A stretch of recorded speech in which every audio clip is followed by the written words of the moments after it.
Okay, hey everyone. We are at our second discussion for the Political Determinants of Health book club, and we will be talking about chapter 3 today, which is all about the framework of the political determinants of health. We got Alyssa and Alexis here like last week, and we've just been chatting a little bit before we've gotten on here, just talking about things that sat with us a bit during this chapter. I think we all liked it. I liked it. I think they liked it too. So we'll just dive into this. We did have one question submitted. It was right after our last conversation from Catherine.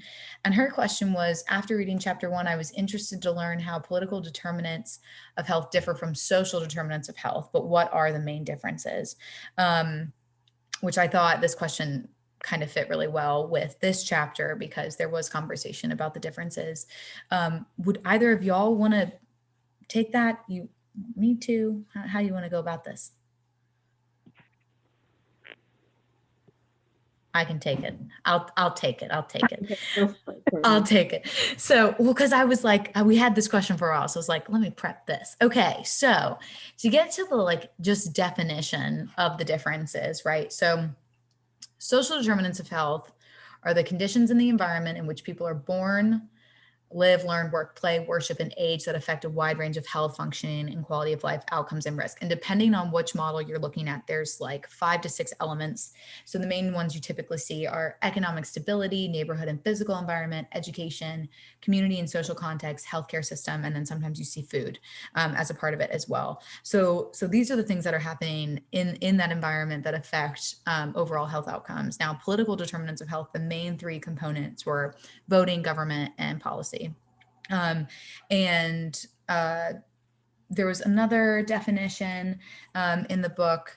Political determinants of health involve the systematic process of structuring relationships, distributing resources, and administering power, operating simultaneously in ways that mutually reinforce or influence one another to shape opportunities that either advance health equity or exacerbate health inequities. So those are like the definitional differences, I guess you could say. But some parts of this chapter that I thought were really interesting talked about how it was important to differentiate them. There was a sentence that said, it's often difficult to differentiate whether health inequities originate from political factors or whether the political factors are masked by social determinants of health.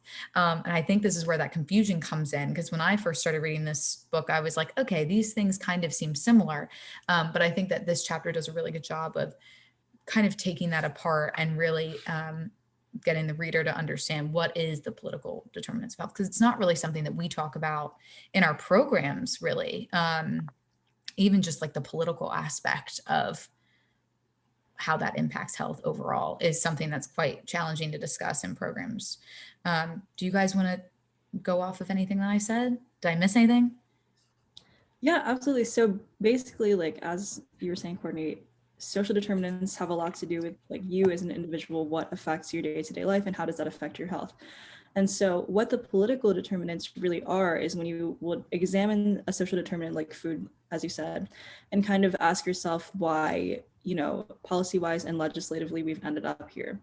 And so kind of that's what this whole book is about, is exploring kind of the government and other policy and political factors that kind of led us to the place that we are today with health inequities. And so I think you're right. It's definitely not something that we talk about.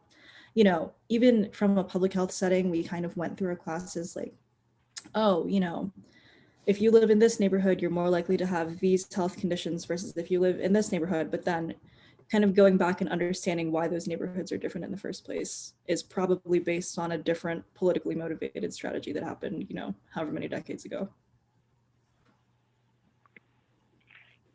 Yeah, that was really well said. Thank you. Yeah. You guys did a good job.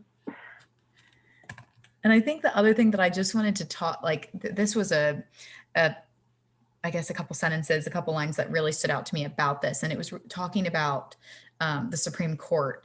And this was kind of towards the end, but it talked about social determinants. So I wanted to just mention it quickly.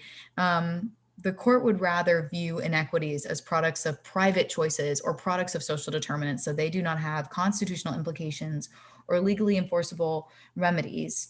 And so I think that also gets at the point where social determinants of health, even though they're less really controllable by the person, it's still something easy to target and say, well, this is why this is happening, right? Rather than trying to put any type of responsibility on a policy, or going back and really learning about historical context, like Alyssa mentioned. So I thought that that was really interesting too. Yeah, I mean, you see a lot every day when people are like, oh, like, why don't people in this community just like eat better or exercise better, when really like it's just not set up that way for them to be able to do so easily or safely. Yeah, totally. It makes me think, I know Dawes mentioned The Color of Law. It's a text, it's a book. I don't know if you guys have read it. I've read it. I strongly recommend it for anyone listening. It's really, really interesting. Talks about like redlining and what all those political impacts have to do with where people live and how how that impacts their health now. So that made me think about that too. Yeah.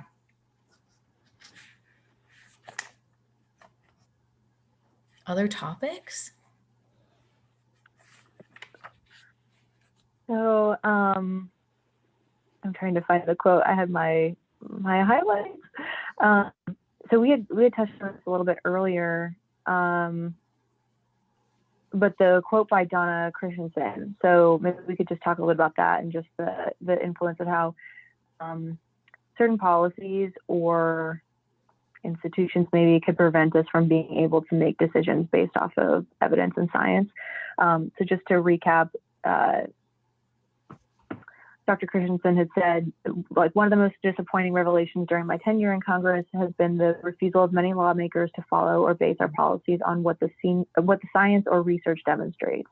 Instead, they have based policies on politics, even though, ironically, the government is investing in research at, and then, let's all the institutions and organizations intended to strengthen the evidence base for policy decisions. So what were some of your gut reactions, thoughts, and all that to her testimony? Oh yeah, I felt that. I when I read that, I was like, I'm so glad someone drew this connection, because I had not read that statement from her before, because like I think it was a sentence just before it, and it says, to get to equity, one must conduct the necessary research or collect existing evidence, and we do that, right? Like, and that's part of what we do in public health and in research, is to find connections, try to get some answers, and use that evidence to make some type of change. But even to read the examples of, like, what was it with slavery? It was like, okay, 18 years is long enough for them to get over this. No evidence that 18 years is actually the number that should be used here, right? It just kind of came out of nowhere, and it's not even questioned. It's like whoever's in power makes that statement, and that's it, and it goes. And so it just makes me like, I don't know, it puts a fire in my belly. I think I might have said that last time too. This whole book does, just about, people work so hard to submit grants, to get funded, to do this type of work, and to know that decisions that are happening in government, they're not even using this, or I mean, they might, but not to the extent to which they should. So I felt a visceral reaction to that statement. Yeah, definitely. It's interesting, the relationship, or lack thereof, I guess, that science and policy has, even though it really seems like they should go hand in hand. In one of our health policy classes, we had talked about how, like,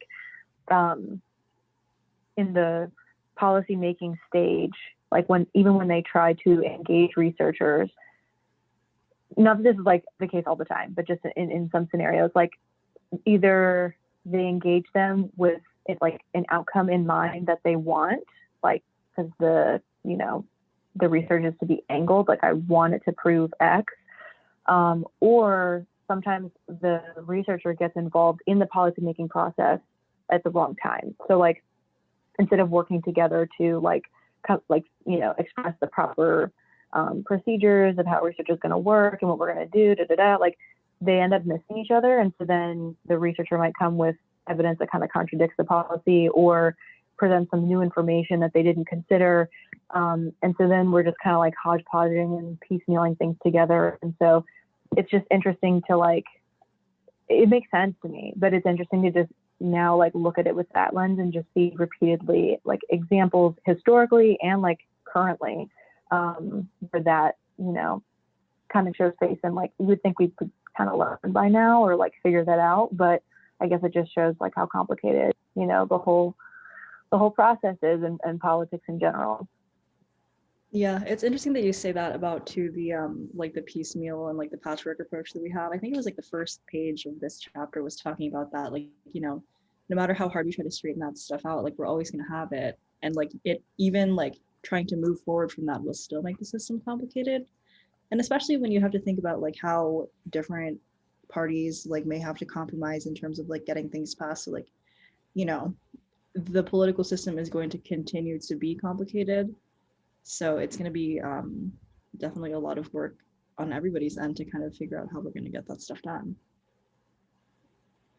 Yeah, and hearing you all talk about it, it makes me think about the two, what's the language here? Competing interests that must align, and that's the human interest, which I feel like we have, right? And then the commercial interest. So how do we make science a commercial interest? And it made me think about like what we're currently experiencing, right, with COVID. This is of interest, commercial, I mean, human interest, obviously, and commercial, you know, pharmaceutical companies are making these vaccines.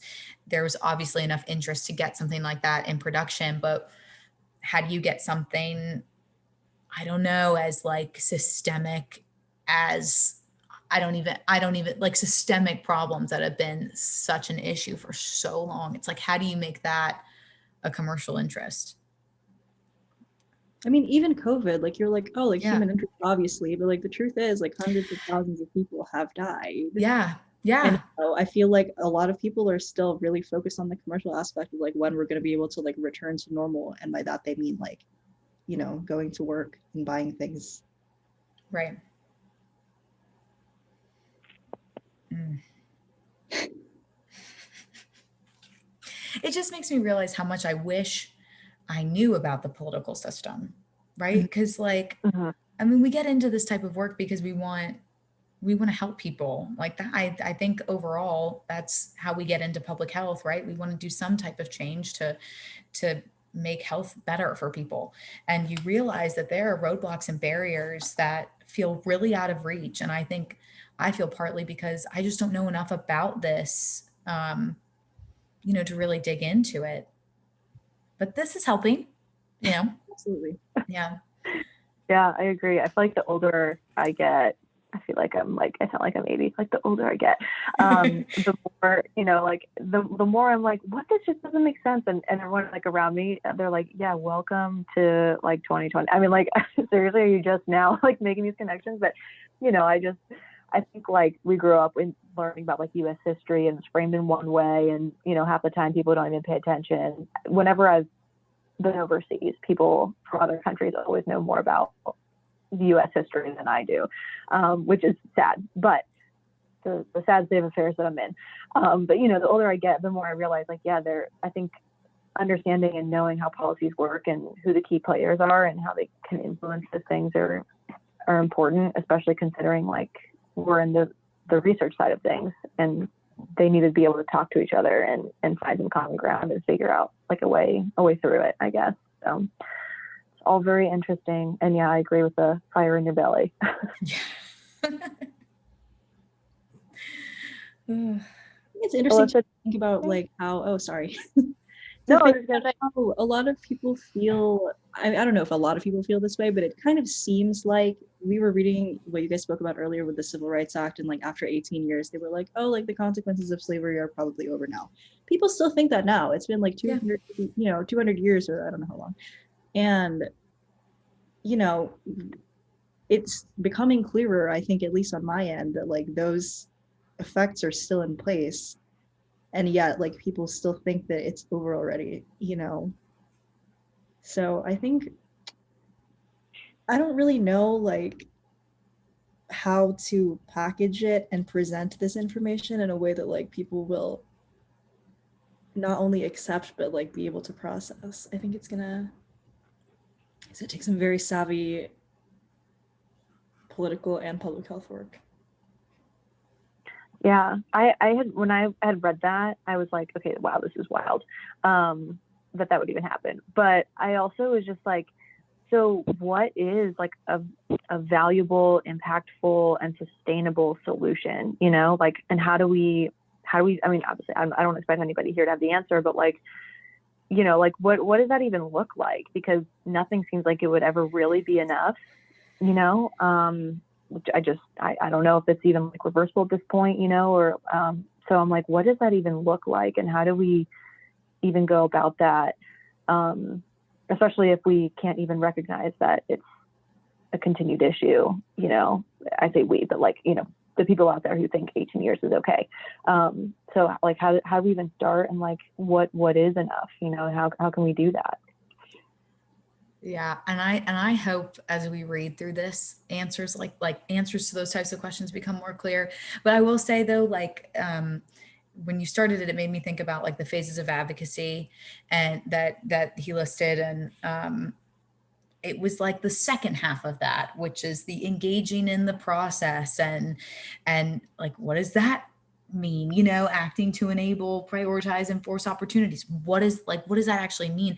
And the more I think about this, the more it seems that people like us need to get involved in the political process. People, just regular people, need to get involved in the political process, running for local government, having us, and there was conversation about that in the text too, that like more people of disadvantaged groups have been running for Congress, and there's a more diverse Congress than ever. I'm pretty sure. I think that's right now, but less so in Senate and governor races. And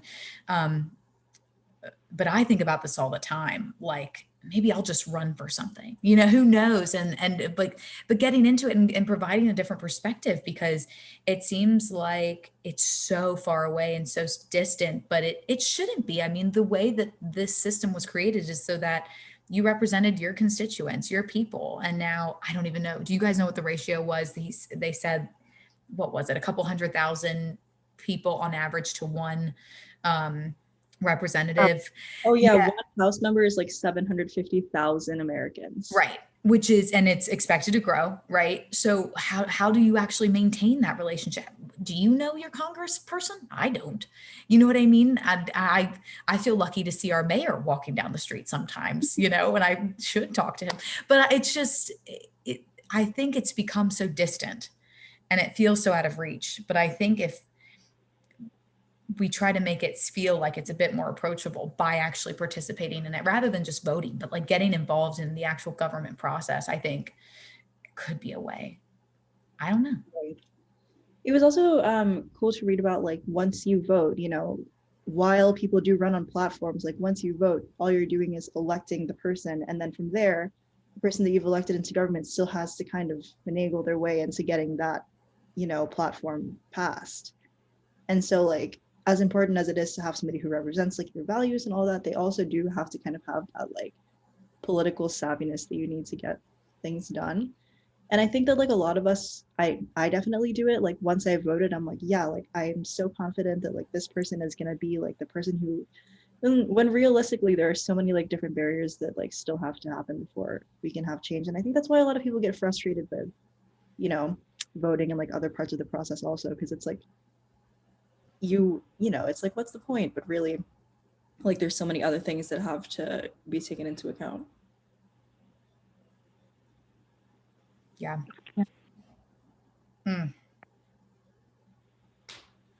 What a great chapter. Yeah. Okay. Any last thoughts? Anything? That I really enjoyed that discussion. Okay, so everyone, that's chapter 3. If you guys have any other questions based on the conversations that we had tonight, just shoot us a message on Goodreads or on Instagram, and we'll respond to them in the next video, which will be We'll be discussing on the 14th, December 14th. Please submit questions that you have for chapters 4 and 5 by December 13th, and we'll be sure to address them in our next video. And then if you're not reading synchronously with us and you have questions about the other chapters, we will also take those. Yes, totally. Okay, great. Well, thanks so much for joining us, everyone, and we look forward to seeing you in 2 weeks. Bye.